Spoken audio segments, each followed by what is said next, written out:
Հետևիր սրտիդ ձայնին, այն քեզ ուզում է տանել անհայտ հեռուներ, վայելիր աշխարհի չքնաղ քաղաքներն ու արևոտ լողափերը նոր զգացողություններով, նոր համերով։ 2026-ը թող լինի հույսերի, մոտիվացիայի, նպատակների իրագործման տարի։ Եվ հիշեք, ամեն ինչ սկսվում է մեկ որոշումից։ Նոր տարին գալիս է նոր հնարավորություններով ու արկածներով։ Քո հաջորդ արկածը մեկ թռիչքի հեռավորության վրա է։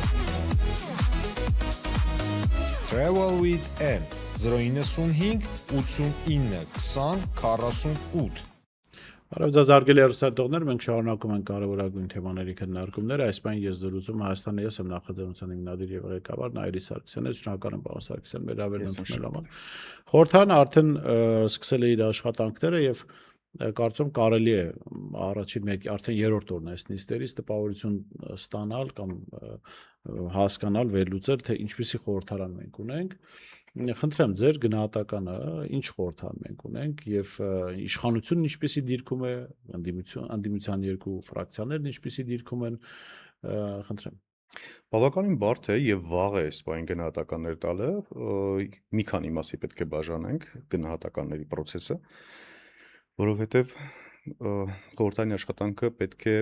հասկանանք որքանով է համահունչ հասարակական պահանջմունքներին եւ ակնկալիքներին, ինչպիսի ակնկալիք ունի հասարակությունը, դե բնականաբար իշխանության ընտրողներին թողնենք մի կողմ, ընդդիմությանը խորհրդարան գործողողները ինչպիսի ակնկալիք ունեն, իշխանապողության ակնկալիք կամ օրակարգի են սպասում, թե ուղղակի որևէ նախագծերի իրագործման։ Այո, խորհրդարանի մասին է խոսքը։ Իհարկե, որտեղ ընտրողներն են ի վերջո գործողել նրանց։ Եթե մեր ակնկալիքներին, այսինքն անձնական այդպես կարծիքի ձևակերպման հետևից գնանք, եթե ես ունենայի ակնկալիք, ապա էսենց կլինի այնտեղ։ Տեսեք, ինչ որ հետախուզական փուլում են գտնվում երկու կողմն, իշխանությունը հետախուզում է դեռևս ընդդիմությանը, բացահայտումներ իր համար կատարում, կարծես թե ընդդիմությունն էլ որոշակի հետախուզական աշխատանքներ է տանում, բայց իշխանությունը սկսեց անմիջապես խորհրդարանական աշխատանքների մեկնարկը ստով եւ կեղծիկով, ինչպես միշտ։ Իշխանությունը ասաց՝ եկեք հանդուրժողականության, համագործակցության փուլ թևակողենք, միմյանց հետ համագործակցենք եւ ի բարօրություն Հայաստանի Հանրապետության աշխատենք։ Բայց միևնույն ժամանակ ազգային ժողովի բարձր պաշտոններ գործուղեց Վահագն Ալեքսանյանին, Հայկ Կոնջորյանին, ինչու եմ միտումնավոր անունները շեշտադրում, որտեվ ես չեմ սիրում այդպես անուն անվանական։ Ակնհայտ է, չէ՞, որ այդ մարդիկ, այս երկու գործիչները համենայն դեպս շատ անուններ, որից կարող եմ թվարկել, եղել են իշխանության հակակրանք, նողկանք առաջացնող գործիչները կամ գործիչներից մի քանիսը։ Հիմա ասել, որ եկեք համագործակցության դաշտ եւ հասարակության նույնիսկ ԿՊ ընտրողների համար այդ մարդիկ զզվանք են գեներացնում, հակավարկանիշ են գեներացնում անդադ։ Այս մարդկանց գործուղել խորհրդանի բարձրակույն պաշտոններին, սա նշանակում է, որ ստում են։ Այսինքն նրանք այս պահին ընդամենը այդպես ընդդիմությանը փորձում են մոլորեցնել, խաբեության ճանապարհով բերեն իրենց դաշտ, այնուհետև անցնեն ռեպրեսիաներին, անցնեն ընդ որում, գիտեք, մի քիչ էլ այստեղ նկատում եմ որոշակի իշխանությունների կողմից կամ ԿՊ-ի այդ խմբակցության կողմից սադրանքի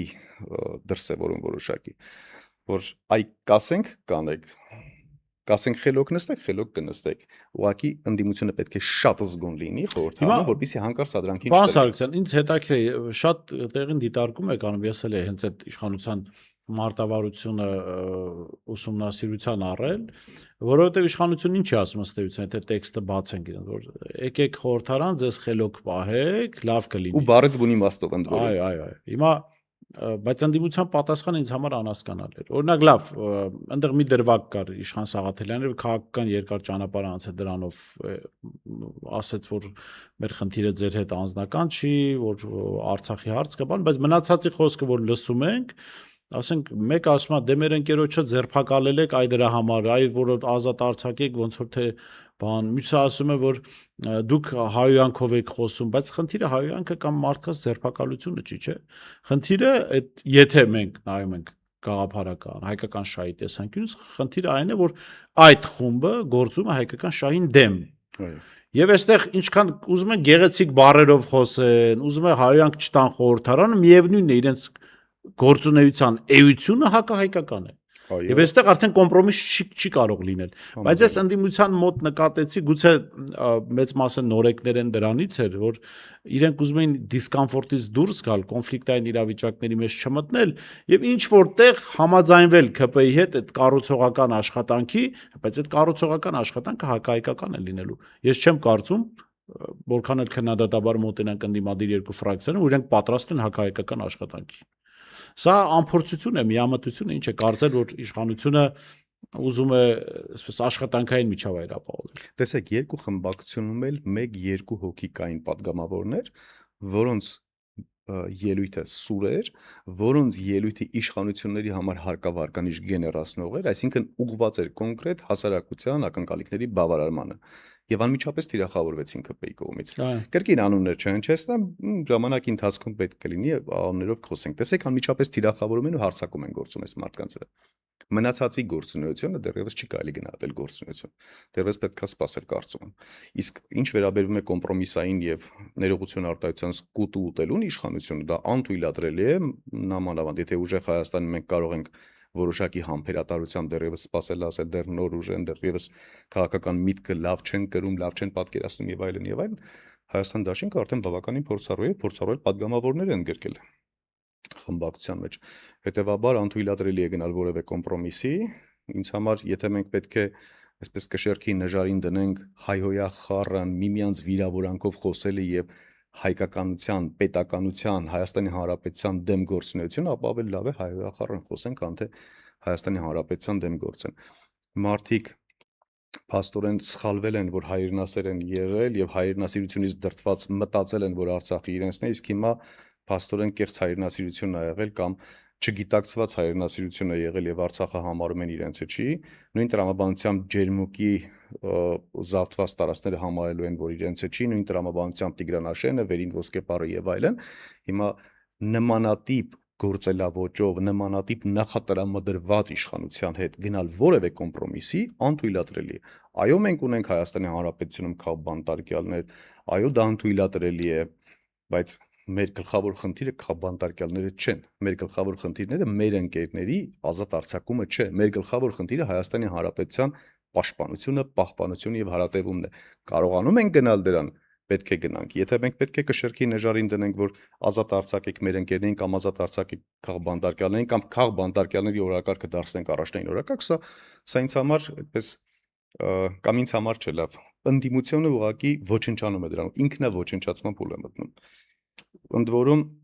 որովհետև ներողություն բանց, որովհետև քաղբանտարկյալները ըստ էության պատանդներ են, դա նույնն է, որ հիմա ասենք Բաքվում պահվող պատանդների ազատ արձակման դիմաց դու զիջես հայկական շահ ասես դե հա բոլորս էլ ուզում ենք այդ մարդիկ ազատ արձակվեն, բայց այդ ազատ արձակումը չի կարող, օրինակ ասեն եկեք այսինչ գյուղերը հանձնեք, մենք այդ մարդկանց ազատ կարձենք, կներեք ես վստահ եմ այդ մարդիկ էլ են դեմ ազատ արձակվել հայկական շահերի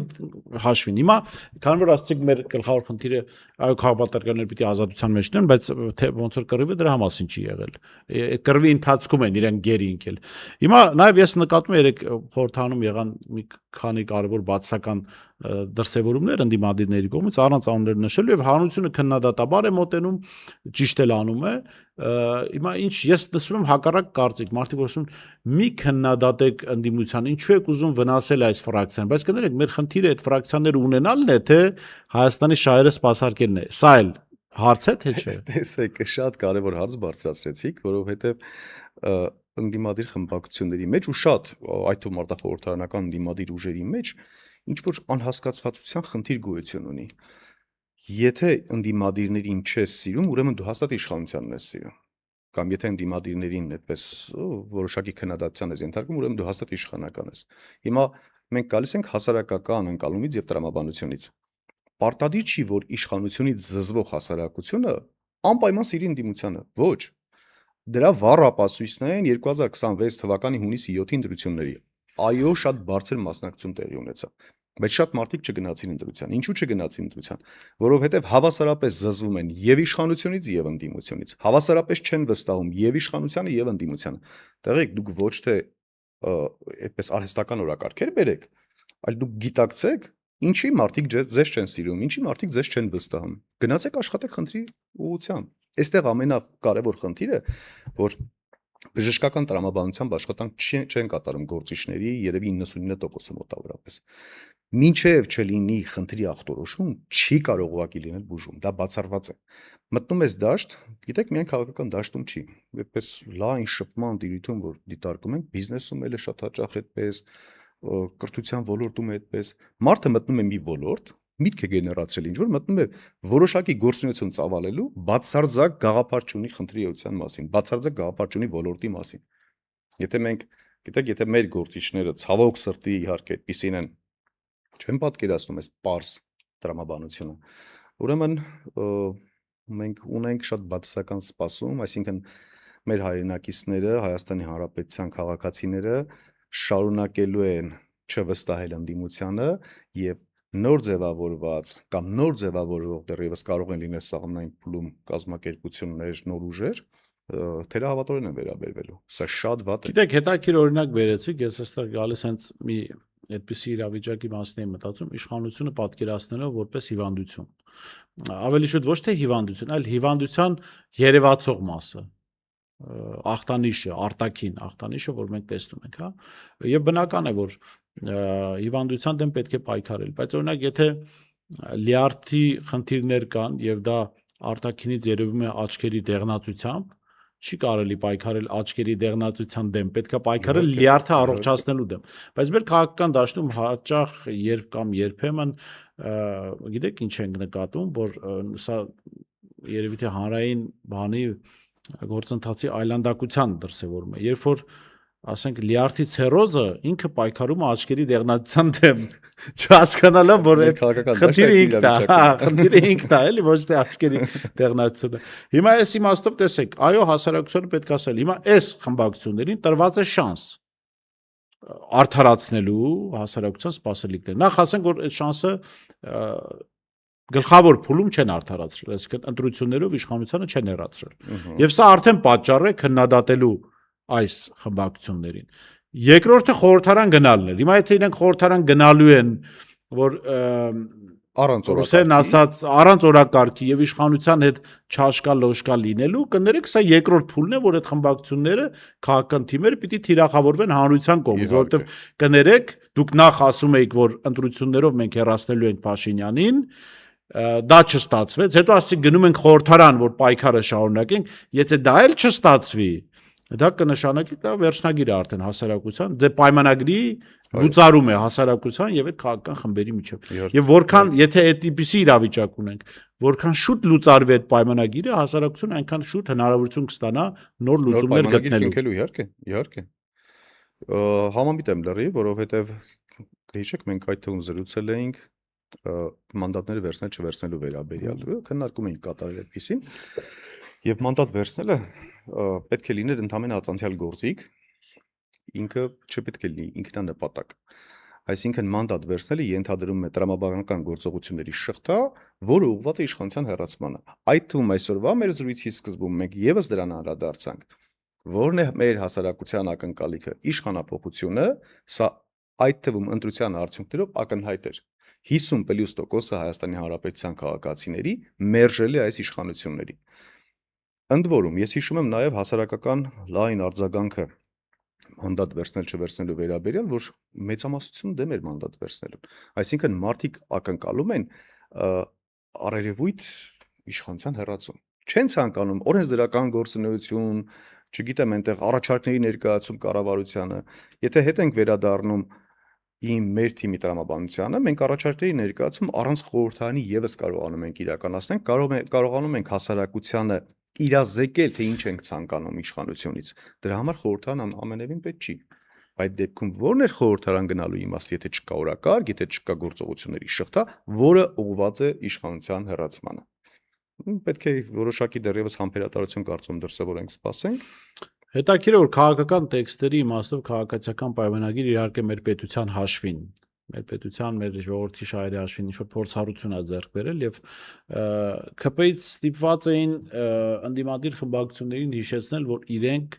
եւս խորհրդարանական իշխանության մաս են, անկախ նրանից, որ ընդդիմություն են։ Եվ այո, խորհրդարան այս գիտակցումն էլ պիտի լինի, հա, կարծում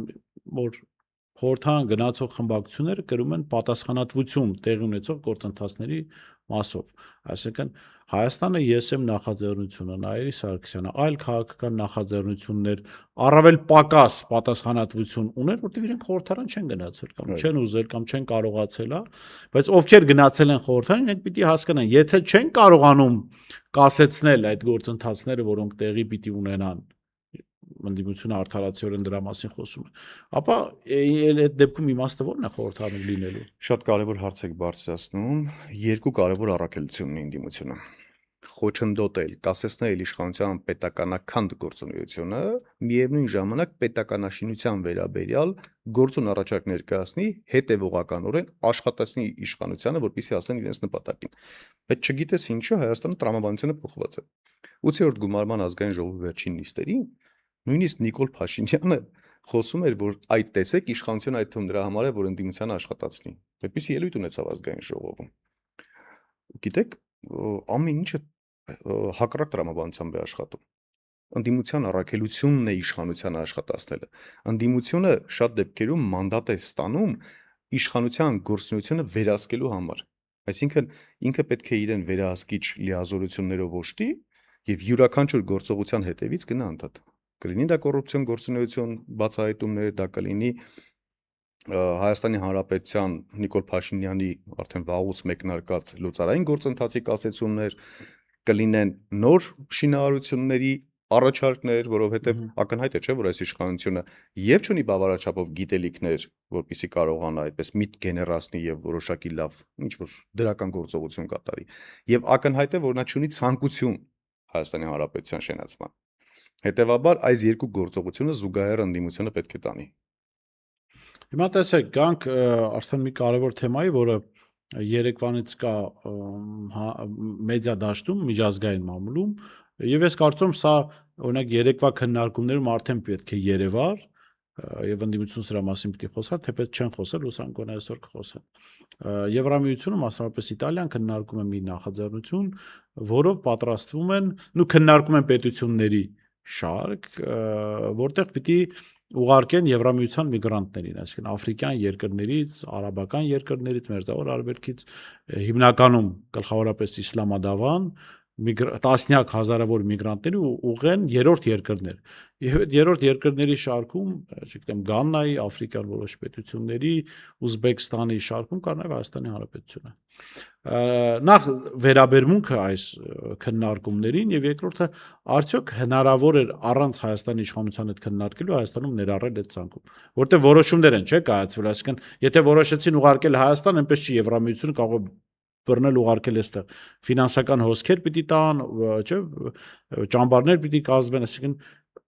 Հայաստանը այս գործընթացի մեջ է արդեն։ Պատասխանը ինձ համար գոնե ակնհայտ է, որ Հայաստանը վաղուց այդ գործընթացի մեջ է, որտեղ հիշում եմ 2 կամ 3 տարի առաջ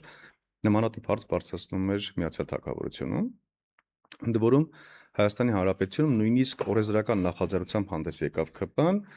եթե չեմ սխալվում, մոտավորապես այդպես 5 միլիոն դրամի սահմաններում Հայաստանի Հանրապետությունում ինչ որ ներդրում կատարել դեպքում քաղաքացիության ստանալ։ Այդպիսի փոխկապակցված որոշակի երևույթներ տեղի ունեցան։ Բայց սա ունի մի քանի վտանգավոր այդպես կողմեր։ Առաջին հերթին աշխարհը Հայաստանի Հանրապետության ճանաչում է շատ այդպես իմ երկրի մասին չեմ կարողանում ուղղակի այլ բառապաշարով օգտագործեմ, բայց ճկլասի երկիր է համարում, որտեղ որ այո միգրանտներին կարելի է ուղարկել։ Եթե միգրանտներին կարելի էր 10 տարի առաջ ուղարկել աֆրիկյան դեռևս զարգացման պուլտ չթևակողած պետություն, ապա այժմ Հայաստան նույնականացում է նույն Գանայի հետ, Կոնգոյի հետ եւ Հայաստան կարելի է այդ միգրանտներին հետ ուղարկել։ Սա շատ վատ է Հայաստանի Հանրապետության վարկանիշի առումով։ Երկրորդը Հայաստանի Հանրապետության կառավարությունը մասնակից է թե չէ, վաղուց ինձ համար գոնե ակնհայտ է, որ Հայաստանի Հանրապետության կառավարությունը քննարկման կողմ չի հանդիսանում։ Նա ընդհանրապես հանձնակատար է, բառից բուն իմաստով հանձնակատար, որ զանգում է որևէ կողմ, դա կլինի եվրոպական կողմը, ռուսական կողմը, ամերիկյան, թուրքական թե ադրբեջանական, հանձնարարում են եւ սրանք կատարում են։ Եվ երրորդը արդեն հետևանքներն են, որը ամենավտանգավորն է։ Իսլամադավան այդ ժողովուրդը գալիս են Հայաստանի Հանրապետություն, որ ինչ անեն։ Տեսեք, եթե այդ մարդիկ ունենան հմտություն, ունենան կրթություն, ունենան գիտելիք, Այսինքն տնտեսության որևէ ճյուղում ներգրավելու պատրաստակամություն եւ պատրաստվածություն, ապա Եվրոպան անմիջապես նրանց գործին կներգրավի։ Եվրոպայի տնտեսությանը Աշխատուժի կարիք ունի։ այո, ինչը զարգ տվեց։ Ուկրաինական պատերազմ, որ ուկրաինական ներգաղթյալները գնացին եւ սպասարկման ոլորտը ամբողջությամբ վերցեցին։ Շինարարությունը, վարսավիրությունը, ռեստորաններում սպասարկման ոլորտները, տարբեր ոլորտներում սպասարկումը ուկրաինացիները վերցեցին։ Ինչու, որովհետեւ էժան աշխատուժ էին համարում։ Այսինքն եվրոպացիներին արդեն դժվար էր, բարդ էր 3-5000 եվրո վարձատրել, որպեսզի կարողանան իրենց արտադրանքը Եվ ես դες ասեմ, եվրոպացիները քննարկում էին, որ ուկրաինական պատերազմը իրենց օգտին ծառայեց, ինչու, որովհետև մի քանի միլիոն էժան աշխատուժ, բայց ամենակարևորը քրիստոնյա այո, զանգված, բնակության զանգված գնաց իրենց մոտ եւ բալանսավորեց իսլամադավանների, այսինքն իրենք դրա հաշվին, այսինքն մի քանի միլիոն ուկրաինացիների հաշվին, իրենք մի քանի միլիոն պակաս աֆրիկյան եւ մերձավոր արևելքի բնակիչների կընդունեն աշխատուժի հարցը կլուծեն, միևնույն ժամանակ իսլամադավանների թիվը կնվազեցնեն, այսինքն սա շատ կարևոր է, որտեղ մենք իսլամի դեմ որևէ բան չունենք, այստեղ խնդիրը իսլամը չի, խնդիրն այն է, որ մշակութային տարբերություն կա, եւ երբ դու քո պետություն բերում ես մի քանի տասնյակ հազար, ենթադրաբար բերելու ես մի քանի տասնյակ հազար իսլամադավաններ, չի կարող կոնֆլիկտային իրավիճակ ուղղակի չլինել, չի կարող չլինել։ Միջազգային միջանձնային կոնֆլիկտներ միանշանակ լինելու են, այսինքն դրան, եթե դու նույնիսկ բերում ես, մենք դեմ չենք իհարկե որևէ մեկի ներգաղթին Հայաստանի Հանրապետություն, բայց պետք է պատրաստ լինես դրան, ինստիտուցիոնալ կերպով պատրաստ լինես, որպեսզի կարողանաս վերահսկես։ Դու նույնիսկ Երևանի կենտրոնում, Կիլիկիայում, վերջինն է դրա համար եմ ասում, յուրաքանչյուր երևի օրու մեջ մենք անընդհատ ականատես ենք լինում այդպես հրաձգությունների մարտաֆիլմ հիշեցնող։ Եթե դու չես կարողանում նույնիսկ նույն ազգի պատկանող անձանց, այսինքն միայն հայերի այդպես միջանձնային կենցաղային հարցերի շուրջ վիճաբանությունները կանխարգելես, դու հաստատ չես կարողանալու միջազգայինները իրականացնես։ Սա առաջին խնդիր։ Երկրորդ խնդիրը, այդ մարդիկ եթե ունակ չեն աշխատանքի բերում ես Հայաստանի Հանրապետություն, որ ինչ անես։ Երրորդ կարևորագույն խնդիրը, մենք այդ թվում դեմ չենք մեր հարևան եւ բարեկամ պարսիկների Հայաստանի Հանրապետության ներգաղթին, Հնդկաստանի քաղաքացիների Հայաստանի Հանրապետության ներգաղթին, բայց եկեք Հայաստանի այժմյան աշխատանքի շուկան ուսումնասիրենք։ Ամբողջ առաքման ծառայությունները հնդիկները վերցրել են իրենց ձեռքը, քլինինգային մաքրության ծառայությունները ամբողջությամբ վերցրել են իրենց ձեռքը, սպասարկման ոլորտ, շինարարություն եւ այլն։ Մի կողմից Հայաստանի Հանրապետությունում վերջին 5 տարիներին ԿՊ-ի կառավարման 180,000-ի շրջանակներում է գործազրկությունը, մոտավորապես 950-ից 1 միլիոն էլ աշխատուժից դուրս բնակչությունը։ Մի կողմից մենք ունենք ահռելի գործազրկություն եւ աշխատուժից դուրս բնակչություն, հաջորդ կողմից ունենք աշխատանքի պահանջարկ, որը բավարարվում է ընդհանրեն օտարերկրյա ներգաղթյալների հաշվին։ Այսինքն դիսբալանս ունենք Հայաստանում ձևավորված, որ եթե Աստված մի ար ասի Եվրոպայի որոշումով էմիգրանտներ նորից կան Հայաստանի Հանրապետություն, դիսբալանսը ավելի խորանալու։ Սրանք, գիտեք, յուրաքանչյուրը մի քանի այսպես ուղղություն ունեցող խնդիրներ կամ հետևանքներ առաջացնող են 3-4, բայց որոնք պրիմիտիվ լուծումներ են պահանջում։ Այդ թվում, գիտեք, եթե նույնիսկ պետք է որոշում ընդունվի, որ պետք է ներգաղթյալները գան, ամիսների այդպես որոշման կամ ամիսների աշխատանքի կարիք է ընդհանրապես զգացվելու կամ պահանջվելու, որպեսզի ինստիտուցիոնալ կերպով պատրաստ լինենք եւ ընդունենք։ Լավ, խոսում եք մեր ներքին գործերի նախարարը հանցագործությունների կամ հրազենի գործադրման հանցագործությունների թվի նվազման մասին։ Եկեք 5 տարի հետ գնանք եւ հիշենք, այսքան շատ էր հրազենը։ Ընդ որում տեխնիկական սարքավորումներով էլ քանի որ քաղաքը լավ հագեցված է, արդեն ամբողջական process-ը կարողանում ենք մենք տեսնել։ Ես չեմ հիշում այդ ու մեր երիտասարդության տարիներին, երբ որ մենք համարձակ կերպով կռիվ չանեինք։ Չէր գործադրվում դանակ, սառազենք, չէր գործադրվում հրազեն։ Սա արդեն մշակութային փոփոխություն էին կանում։ Մշակութային։ Հիմա տեսնում ենք երկու կողմերը մոտենում են իրար, նույնիսկ բարև չկա, խոսակցություն չկա, երկու կողմից կրակոցներ։ Ու մենք նման պարագայում, երբ որ ունենք անկորցիան մատնված ներքին գործերի նախարարություն եւ որոնց իհարկե այնտեղ որակյալ շատ կադրեր կան, ի պատիվ իրանց եւ բարձր սպայական կազմում եւ միջին սպայական կազմում, բայց ամենայն դեպս այս մարդիկ անդադ հանձնարարական են ստանում բացառապես քաղաքական գործունեությամբ զբաղված անձանց հետևից գնալու։ Այսինքն մենք չենք կարողանում պաշտպանել Հայաստանի Հանրապետությունում նորից եմ կրկնում նույն ազգի, նույն էթնոսին պատկանող անձանց միջանձնային հարաբերությունները վաղ կարողանալու ենք պաշտպանենք էմիգրանտների այդպես եւ Հայաստանի Հանրապետության քաղաքացիների միջանձնային հարաբերությունները կամ հաջորդ քննարկումը վստահ եմ լինելու է ադրբեջանցիների Հայաստանի Հանրապետությունում որոշակի խմբականակի համենայն դեպս բնակեցման հարցը։ Մենք կարողանալու ենք, այսինքն Հայաստանի Հանրապետության քաղաքացին, ով գնացել եւ կռվել է, ում ընկերի իր աչքի առաջ զոհվել է, ում որդին, ում հայրը եւ այլն, նրանք կարող են ուղղակի այդպես հանդուրժողականություն ցուցաբերել, վստահ եմ ոչ։ Իսկ եթե դու վստահ ես, որ նա չի կարող հանդուրժողականություն ցուցաբերել, ապա պարտավոր ես իրավապահ համակարգը կարգաբերել, որպեսզի կարողանաս այդ Այստեղ նաև մի խնդիր կա։ պատերազմը չտեղափոխել պետության։ Պարոն Սարգսյան, դուք ասեք մենք 180,000 գործազուրկ ունենք։ Այստեղ նաև պետական ինստիտուտների տեսեք աշխատանքի գնահատականն է, երբ դու չես կարողանում քո հասարակության գործազուրկ հատվածին աշխատացնել, բերել աշխատաշուկա եւ փոխարենը այլ երկրներից թվում է թե էժան աշխատուժ, բայց ասեմ հնդիկները արդեն վաղուց էժան աշխատուժ չեն։ Ստորագրում եմ ձեր ասածը։ Գոնե ես մի քանի անգամ շինարարության 2-ից 3 ոլորտ բառից բունի մասով սեփականաշնորհել է։ Ու էժան չի այլևս այդ աշխատուժը։ Էժան չի այդ աշխատուժը, այսինքն այդ մոլորությունից էլ դուրս գանք եւ այստեղ մի կարևոր հանգամանք կա։ Հայաստանից հայերի արտագաղթը չի դադարում։ Այսինքն դու մի կողմից բերում ես այլ պետություններից միգրանտների, մյուս կողմից չես ապահովում այնպիսի միջավայր, որ հայաստանցիները, հայերը այստեղ մնան։ Եվ կա հակառակ կողմից արդեն արտագաղթ եւ դեմոգրաֆիկ պատկերը էականորեն փոխվելու է, այսինքն չի կարող 10 տարի հետոյվա Հայաստանը նման լինել այսօրվա Հայաստանին։ Եվ այդ 10 տարի հետոյվա Հայաստանը ունենալու է իր խնդիրները։ Ես ամենևին օրինակ դեմ չեմ հնդիկների այստեղի ներկայության, բայց ես մի քանի անգամ տեսել եմ համացանցում կրիմինալ պատմություններ իրենց մասնակցությամբ, հա,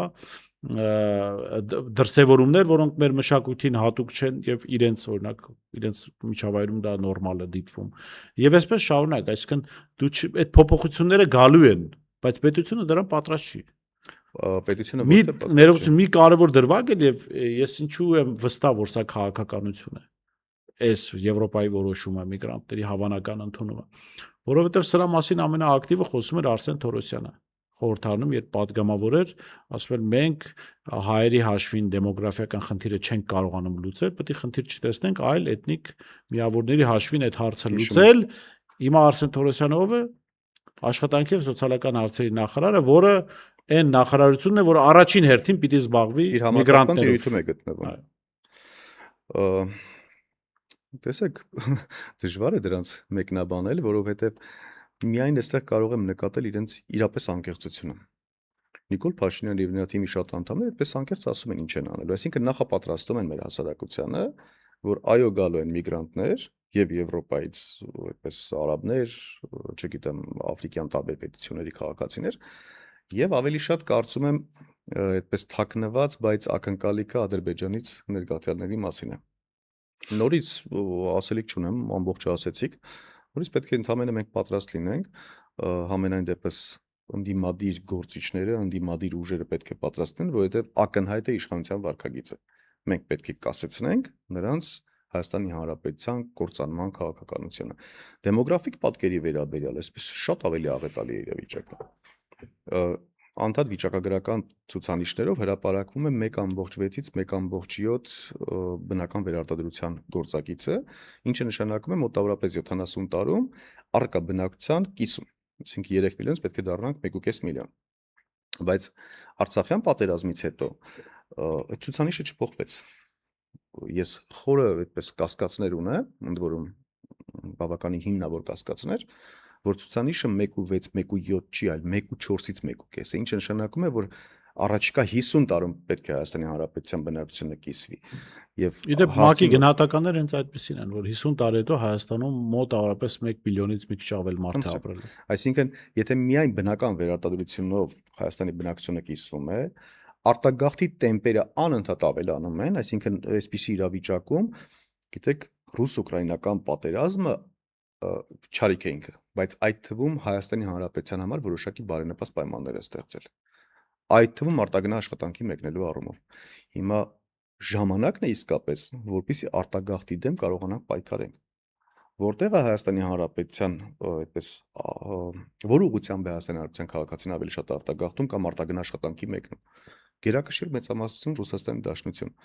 որտեղ աշխատանքային պայմանները այս պայմաններությամբ շատ ավելի վատն է, Այսինքն միայն սոցիալական խնդիրներից դրդված չեն մարդիկ արտագաղթում եւ անվտանգային առումով Հայաստանի Հանրապետությունից անվտանգ չէ, եթե իհարկե այդպես Սիբիրյան ուղղությունները չեն կամ Խորքի ուղղությունները չեն։ Հետևաբար այդ բարենպաստ պայմանը ստեղծվել է, որպեսզի Հայաստանի Հանրապետությունը կարողանա արտագաղթի դեմ պայքարի, ավելին կարողանա ներգաղթ կազմակերպի, բայց Հայաստանի կառավարության նպատակը ոչ թե մեր հայրենակիցների հայրենադարձումն է, այլ ադրբեջանցիների, աֆրիկացիների, արաբների, հնդիկների եւ այլնով Հայաստանի Հանրապետության բնակեցում։ Այսինքն սա նա է, ինչը որ ցանկանում է Թուրքիան հարյուրամյակներ Ընդ շարունակ։ որում լավ է, որ տեսեք, սովորաբար բոլոր հասարակությունները հարստանում են, երբ այլ հասարակություններից օգտակար էլեմենտները գալիս են քեզ մոտ ապրելու։ Բայց մի բան հասկացեք, սիրելի ժողովուրդ, սա վստահ եմ դուք ինձանից լավ գիտեք։ Մարդը, որը գնացել ասել է Եվրամիություն, ու իրան չեն ընդունել, դուք էլ ձեր խոսքում ասացիք։ Ավելին մարդը, որը ապօրինի է ասել Եվրամիություն, իրան էլի չեն ընդունել, համարել են ինքը այնտեղ անպետք է։ Ուրեմն դա այդ հասարակությունների նստվածքն է, դե լավ բան չի գալու դրա հետ։ Այսինքն վատ չի, որ արաբ բժիշկը, ոսկերիչը, մարդը, սպասարկման ոլորտի մասնագետը գա այստեղ։ Վատ չի, որ Աֆրիկայից գան, վատ չի, որ քանի Հնդկաստանից ուսանողներ կային բժշկականում սովորում էին, այսինքն դա մեր հարստությունն էր, բայց երբ որ ասենք Հնդկաստանի հասարակության են հիմա հասարակություն տիղմն է գալիս, հա, այստեղ։ Ինքը իր այդ բերում է իր մշակույթը։ Երբ որ դուք ընդունում եք, տեսեք, նաև այս հարցը կա, երբ որ դուք ընդունում եք տասնյակ հազարավոր իսլամադավաններ, դուք բացի նրանից, որ կա թուրքական ազդեցություն այս կամ այն կերպ, դուք նաև իսլամի միջոցով եք այդ ազդեցությունը բերելու այստեղ։ Իհարկե։ Հիմա տեսեք, ամենաէլեմենտար օրինակներից վերցնենք։ Սիրիա հայերը, Սիրիայի այդպես պատերազմի ակտիվությունից հետո կհիշեք, այդպես մեծ խմբականակ եկան Հայաստանի Հանրապետություն ու իրենք իրենց հետ իրապես մշակույթ բերեցին։ Ավտոտեղ սպասարկման ոլորտում բերեցին ամենավորակյալ տեղ սպասարկողներ։ Այո, ընդ որում վերաբերմունքի առումով, պատասխանատվության առումով, ժամանակի խնայման առումով, հոռեկա ոլորտում, ռեստորանային ոլորտներում բերեցին այդ մշակույթ, տարբեր ոլորտներում բերեցին մշակույթ։ Լավ էր, այո, այստեղի վատին էլ իրենց հետ փոխեցին դեպի դրականը, դեպի լավ։ Բայց հիմա նույն աֆրիկացին, եթե հասել է Եվրոպա, Եվրոպան ունի էժան եւ որակյալ աշխատուժի կարիք։ Աֆրիկայից եթե ապօրինը ներգաղթել է Եվրոմիություն, հաստատ էժան աշխատուժ է, այո։ Մնում է որակյալը։ Այսինքն որակ չկա, չէ՞ որ նրանց դուրս են հանում։ Եթե զոդողը, սվարչիկը գնացել է Եվրոպա եւ գործ չի գտել, Հայաստանում հաստատ չի գտնելու։ Այսինքն գալու է Հայաստան, հետո ինչ ենք անելու մենք այդ մարդկանց, ինչպես ենք պահելու։ Մի հատ էլ նույն Արսեն Թորոսյանը, որ նախապատրաստվում էր Հայաստանի այդպես դեմոգրաֆիկ պատկերը փոխելուն, պետք է 2027 թվականի բյուջեից լրացուցիչ գումար խնդրի կառավարությունից, որպեսզի տան այդ մարդկանց նպաստներ բաժանի։ Ինչպես են պահելու։ Եթե Եվրամիության այդ հարցը կա, քննարկեք, Հայաստանից ապօրինի գնացածներին բերեք։ Ասեք մենք իհարկե բարեկամաբար ենք տրամադրված Եվրամիություն, ուզում ենք ձեզ օգնել, բայց խնդրում եմ մեզ ուղարկեք մեր ապօրինի միգրանտներին, որ էլի տասնյակ հազարավոր հայաստանցիներ գնացել են Եվրոմիության եւ Եվրոմիության անդամ։ Բայց Եվրամիությունը պատրաստ չի Հայաստանից գնացածներին թողել։ Հա, որովհետեւ իրենք ելնում են ավելի որակյալ մասնագետներ։ Ընդ որում, մենք գիտեք, շատ դեպքերում այսպես կարող ենք որևէ արևմտյան ուղղության, հյուսիսային ուղղության, հարավային ուղղությամբ կարող ենք քննադատաբար խոսել։ Բայց օբյեկտիվորեն մենք պետք չի քննադատենք։ Ախր շատ տրամաբանական է, որ յուրաքանչյուր երկիր պետք է գործի իր ելներով իր շահից։ Իրանք խնդիր ունեն, ուզում են լուծել։ Հիմա թե Հայաստանը պատրաստ է դա իր հաշվին անել, խնդրեմ։ Շատ վատ օրինակ եկեք բերեմ, օրինակ եթե մարդը չի սիրում փնթիությունը իր շրջակայքում, մեքենայի մեջ աղբ չի թողնում, չէ՞ որ օրինակ օգտագործած անդերոցիկ, սիգարետի մնացորդ եւ այլն պատուհանից դուրս են ետում։ Սրանք էլ են փնթի, որ իրենց միջավայրը մաքրում են, բայց իրենց երկրի, այսինքն իրենց մեծ տունն են աղտոտում, բայց ավելի կազմակերպվածներ ինչ են անում, կանգնում են աղբարքի մոտ եւ ուղղակի աղբը շպրտում են։ Հիմա Եվրոպան սանիտարական գործունեություն է մեկնարկել։ Իր մոտից անպետք, իհարկե ներողություն ձևակերպմանս համար, բայց այդպես է դուրս գալիս։ Անպետք եւ բարիք չստեղծող այլ սպառողական հասարակությանը վտարում է, մաքրում է իր շրջակայքը։ Հիմա այդ շրջակայքը կլինի Հայաստանի հաշվին, այսինքն Հայաստանը կլինի իր այդ օրինակի մեջ պատուհանից նետած սիգարետը, թե ինքը կլինի շատ ավելի պատասխանատու Հայաստանի հանդեպ եւ այլտեղ կուղարկի, սա կախված է բացառապես Հայաստանի Հանրապետությունից։ Մենք ցանկանում ենք աղբաման լինենք, թե մենք ցանկանում ենք լինել ընդհանուր աշխարհի մասնիկը, որտեղ բոլորը հոգատար են, բոլորը պատասխանատու են տվյալ տարածաշրջանի նկատմամբ։ Ընդ որ մարձանագրենք, որ միգրանտների հոսքը դա նաև աշխարհակաղակականություն է։ Վերջերս վստահ եմ մամուլի շատերը տեղյակ են իսպանական երկու քաղաքներ, որոնք բուն Իսպանիայի տարածքում չեն գտնվում, այդ Մարոկոից միգրանտների հոսքը մոտ 60-70 հազար դա կոնկրետ պատասխաններ, այսինքն այդ միգրանտների ալիքով պատասխանեցին Իսպանիայի կառավարության վարած քաղաքականությանը եւ սա նաեւ Միացյալ Նահանգների աջակցություն ուներ, ասենք բան են ստեղծում, ճգնաժամ են ստեղծում Իսպանիա, իսկով ասես որ դա մեզ համար հիմա չեն ստեղծում, այսինքն այս որոշումը Այնտեղ նույնիսկ քննարկվում է նրանց Եվրամիության անդամակցության կասեցման հարցը մինչև խնդրի լուծում։ Այնպես որ Հայաստանի համար կարծես թե ստեղծում են, տեսեք, պատերազմները, այսպիսի շատ այդպես հին հայտնի խոսք կա, պատերազմ չեն սիրում նույնիսկ նրանք, ովքեր շահագրգիռ են։ Որտեղ պատերազմները շատ թանկ են նստում մարդկանց վրա։ Այսինքն կան շատ ավելի էժան գործիքներ։ Պատերազմը այդպես ամենածախսատարն է եւ ամենավերջինն է, որ պետք է հասնեն պատերազմի։ Եթե հնարավոր է միգրանտների միջոցով, Ադրբեջանի անվանտակ պակիստանցիների Հայաստան վերելու միջոցով Հայաստան ներսից քայքայել, ապա իմաստը ո՞րն է այդքան ռակետների վրա փողեր ծախսել, բանակի վրա այդքան փողեր ծախսել, իմաստ չկա ուղղակի։ Ինքը չոր եւ հասարակ մաթեմատիկա է։ Խնդիրը լուծելու համար անհրաժեշտ է պայմանականորեն $1 միլիարդ էմիգրանտներով լուծելու համար։ Էմիգրանտներով չլուծելու համար եւ պատերազմի ուղին բռնելու համար անհրաժեշտ է $10 միլիարդ։ Պլյուս իրենք նաեւ զոհեր կարող են տալ։ Այո, այո։ Եվ զոհը տալու են նման պարագայում իհարկե Ադրբեջանի պարագայում զոհը ոչ թե նրա խղճի եւ այդպես հումանիտար զգացումների մասին է խոսքը, այլ ուղղակի հասարակական դժգոհության, որը կարող է սպառնալիք հանդիսանալ իր իշխանության ընդհանրապես։ Սրանք բոլորը չոր մաթեմատիկական չէ, երկար ժամանակ հասարակությունը դա չէր տեսնում, բայց հետո պարզվեց, որ Թուրքիան եւ գլխավորապես Թուրքիան, բայց նաեւ վստահ եմ նաեւ Ադրբեջանը այդ ուղղությամբ կար, որ Հայաստանի ներսում ոնց էին աշխատում եվրոպական ֆոնդերով։ Այսինքն իրենք հասկանում էին, որ թուրքական ֆոնդերով Հայաստանում օրակարգեր առաջ չեն կարող են փորձել տանել, բայց դա այդքան հաջող չի լինի։ Իսկ իրենք ֆինանսավորում են եվրոպական ֆոնդեր, եվրոպական ֆոնդերով իրանց օրակարգերը այստեղ առաջ էր մղում, հայ-թուրքական հարաբերություններ, չգիտեմ, Ադրբեջանի հետ հարաբերությունների կարգավորում, մենք այդ հարաբերությունների կարգավորման դեմ չենք, մենք ասում ենք իրենց օրակարգով կարգավորման մասին։ Եվ հիմա այդ նույն միգրանտների հարցը թող մեր հերոստատողները նայեն, թե աշխարհում գլոբալ արևմուտքը աշխարհի տարբեր երկրներում ում միջոցով է այդ ահաբեկությունները կազմակերպում։ Իհարկե միգրանտ։ Մերձավոր Արևելքի եւ աֆրիկյան երկրներից եկած միգրանտների միջոցով։ Եթե հասարակությունը սա պիտի իմանա, որ եթե կառավարությունը բերում է տասնյակ հազարավոր միգրանտներ, ինքը բերում է նաեւ ապագա ահաբեկություններ Հայաստանում։ Եկեք հիշենք Էրդողան-Մակրոն հերակա մի քանի տարի առաջվա հերակա այդպես բանավեճը, ինչպես էր Էրդողանը Մակրոնին վախեցնում իր միգրանտներով ապագա այդպես տերակտներ եւ այլն տարբեր գործողություններ իրականացնելով։ Եվ հիշում ենք, ոնց մի քանի օրվա մեջ Մակրոնը ուղղակի ձայնը կտրեց բառից բուն իմաստով։ Այսինքն սա նաեւ նրա համար է վաղ Հայաստանի Հանրապետությանը կառավարելու։ Շնորհակալ եմ, պարոն Սարգսյան, ես հուսամ նաև ընդդիմությունը այս խնդիրների մասին կխոսի խորհրդարանում, որովհետև կարևոր է սրանք բարձրաձայնել։ Մենք հիմա ոնց որ մի թեմա պատվիրակեցինք, եթե իրանք հետևում են արդեն օրակարգ կա։ Սա կարևոր է, մենք հետևենք նաև այս թեմայի զարգացմանը, ինչպեսի այսօր որոշում պիտի կայացվի եվրոպական երկրները պիտի նման որոշումներ կարծեք թե կայացնեն։ Հայաստանը պիտի միանշանակ դեմ լինի։ Նման Հայաստանը պիտի դեմ չլինի տարբեր ազգերի ներկայացուցիչների Հայաստան գալուն։ Գոնե ես դրան կողմ չեմ կարա լինեմ, բայց Հայաստանը պիտի որակյալ մարդկանց ընդունի, բարիք ստեղծողի ընդունի, թողան շատերը թողան, բայց այդ հասարակության են տակը մնացածը, որ Եվրոպային արդեն պետք չի, կներեք, դա պայեք ձեզ կամ ուղարկեք Թուրքիայի Հանրապետություն։ Շնորհակալ եմ։ Ես չստեմ զրուցում էի Նայիրի Սարգսյանի հետ, Հայաստանի ԵՍՄ նախաձեռնության հիմնադիր եւ ղեկավար, ցտեսություն կհանդիպենք։